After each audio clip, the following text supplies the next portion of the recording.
반갑습니다. 동료들 잘 지냈어요? 네. 여러분들이 기도를 많이 해주셔서 나라 일도 잘 풀릴 것 같고 대전 문제도 잘 풀릴 것 같아서 너무 고맙습니다. 그래서 이제 그동안 사실 여러분들이 열심히 기도해서 우리 윤 대통령 뽑아주셨는데 3개월 동안 너무 고생을 많이 하신 것 같습니다.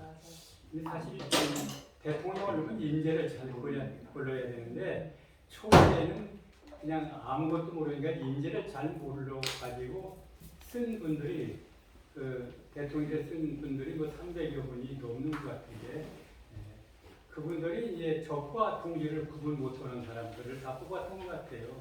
그래서 이제 대통령이 한마디면 바로 다 몇 분 후면은 민주당으로 다 그게 들어가서 굉장히 공격 대상이 되고 언론 와서 공격 대상이 되고 그러다 보니까 이제 주의 때문에 이게 안 된다는 판단해 갖고 이번에 대대적인 수술을 한 것 같습니다. 그래서 청와대를 완전히 이제 그런 색이 없는 사람들로 넣어야 이제 쉽게 얘기하면 뭐 진보 보수 없이 하나가 되는 그래야 나라가 부강할 수 있다 이런 생각이 요즘 바뀌어가지고 바로 대한민국의 적을 펴겨야 대한민국이 바로 갈 수 있다 그런 생각을 하신 것 같아요. 그래서 지금 아마 요새 여러분들 잘 아는 것처럼 처음부터 그랬습니다. 지금 문재인 대통령이 왜 처음에 인기를 유지하냐면 박근혜 대통령 탄핵해가지고 이제 박근혜 대통령 감옥에 보내고 그다음에 국정원장 셋 감옥에 보내고 비서실장부터 줄줄이 감옥에 보내면서 그 지지율이 70%가 계속 100일 동안 유지가 됐었습니다. 그래서 내가 처음부터 지금 고발이 지금 이재명 제 야당 대표는 지금 10가지 고발이 돼 있고 문재인 대통령이 19가지 고발이 돼 있는 걸로 알고 있습니다. 그러면 그 고발 조사하면 되거든요. 근데 조사를 안 한 거예요, 모든 거예요. 어떻게든 이제 화합하고 안고 가려고. 그러다 보니까 안 되겠다 싶어서 이제 손을 대기 시작했고 지금 이재명부터 되니까 지금 표진 타협도 안 되잖아요. 그러니까 지금 이재명이 또 10가지면 이재명이 부인, 그 다음에 아들, 자기 걸린 게 누구 똑같으냐면 조국하고 빼닮았습니다. 네. 조국의 차이점은 뭐냐? 조국은 나랏돈을 충내지 않았는데 이재명은 전부 나랏돈 다 긁어먹은 겁니다. 대장동에 1조 8천억, 백천동에 6천억, 이거 전부 합쳐서 3억 정도, 3조 정도 된다고 해요. 이걸 다 어디로 가는지 없어져버려서 돈이. 그게 나랏돈 충내는 부인은 경기도 그 공무원들 법인카드를 주임하기를 살림을 하다 한 겁니다. 이건 그냥 용서받을 수 없는 거거든요. 이거 하나 갖고도 재표 들어가야 되는 거거든요. 이 선거법 위반이 빼들어갈 수 있는 거짓말. 그래서 이제 당하니까 이게 여론이 바뀌잖아요. 추석 민심이 싹 바뀌었다고 그럽니다. 바뀌어서 이제 나는 그렇게는 안 봤는데 그러니까 지금 김경희 여사 물건 던지는데 김경희 여사는 지금 윤석열 검찰총장 잡기 위해서 추미애하고 박봉계 2년 반 동안 완벽하게 다 뒤진 거예요. 아무것도 안 나왔대요. 그러니까 불기소도 못하고 기소도 못하고 어무줄춤했는데 사실은 책임은 누가 져야 되냐면 문재인. 추미애하고 박봉계가 져야 되거든요. 저희 그냥 놔뒀으니까. 그런데 그걸 지금 특검을 하겠다고 말도 안 되는 짓을 하고 있는 겁니다. 이제 그리고 요새 아시는 것처럼 무슨 노란 봉투 만들어가지고 민노총이 지금 오늘도 내가 신에서 왔는데 그 김건희 특검을 하고 집회를 하고 있어요. 그런데 그 민노총이 지금 여러분 잘 아는 것처럼 대우조선에는 8천억 손해를 입혔거든요. 그거 이제 대통령이 다 배상해라 하고 지시를 했는데 배상을 지금 안고 있는 거예요. 그래서 반드시 배상을 해야 된다. 배상하게 되면 땅도 않고 그 배상만 때려도 민노총이 그냥 무너져 버립니다. 그냥 법대로 처리하면 다 무너지게 돼 있어요. 그런데 법대로 처리 안 해서 문제인데 아마 대통령의 결심이 달라진 것 같고 청와대 몇 사람이 들어가서 아마 목숨 걸고 내놓고 얘기하는 사람들이 있는 것 같고 제가 알기로는 전광욱서 몇 번 만나고 대통령 살려면 법원식대로 바로 이재명 문재인 잡아줘라. 그 방법이 없다. 이렇게 얘기를 했다고 그래요.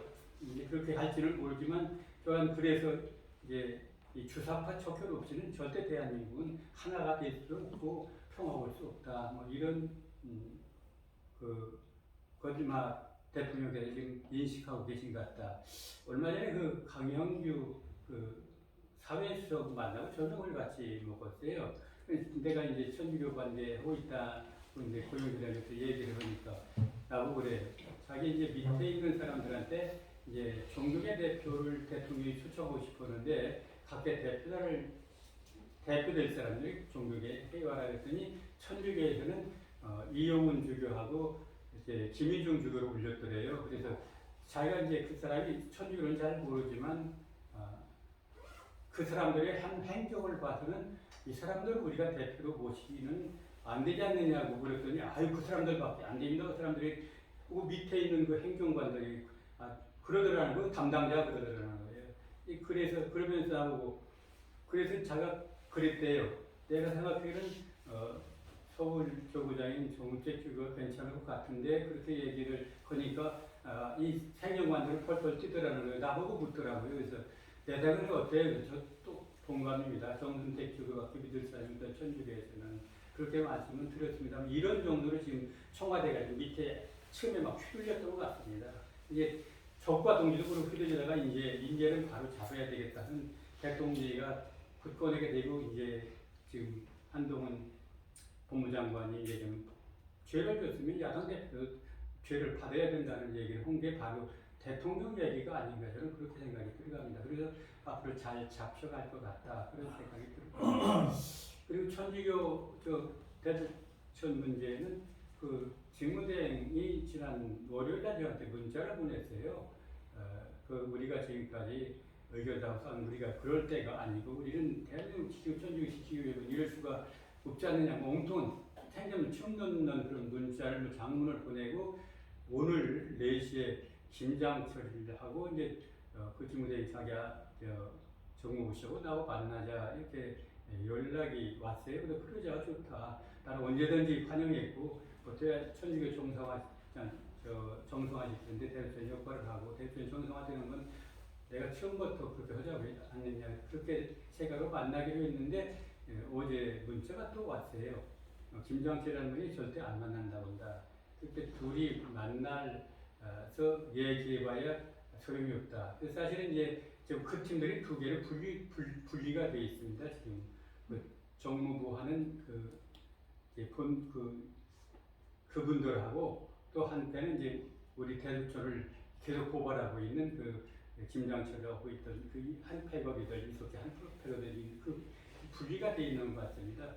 그런데 제가 오늘 아침에 들은 소식은 정무부 씨가 이제 고발을 취하했다고 해요.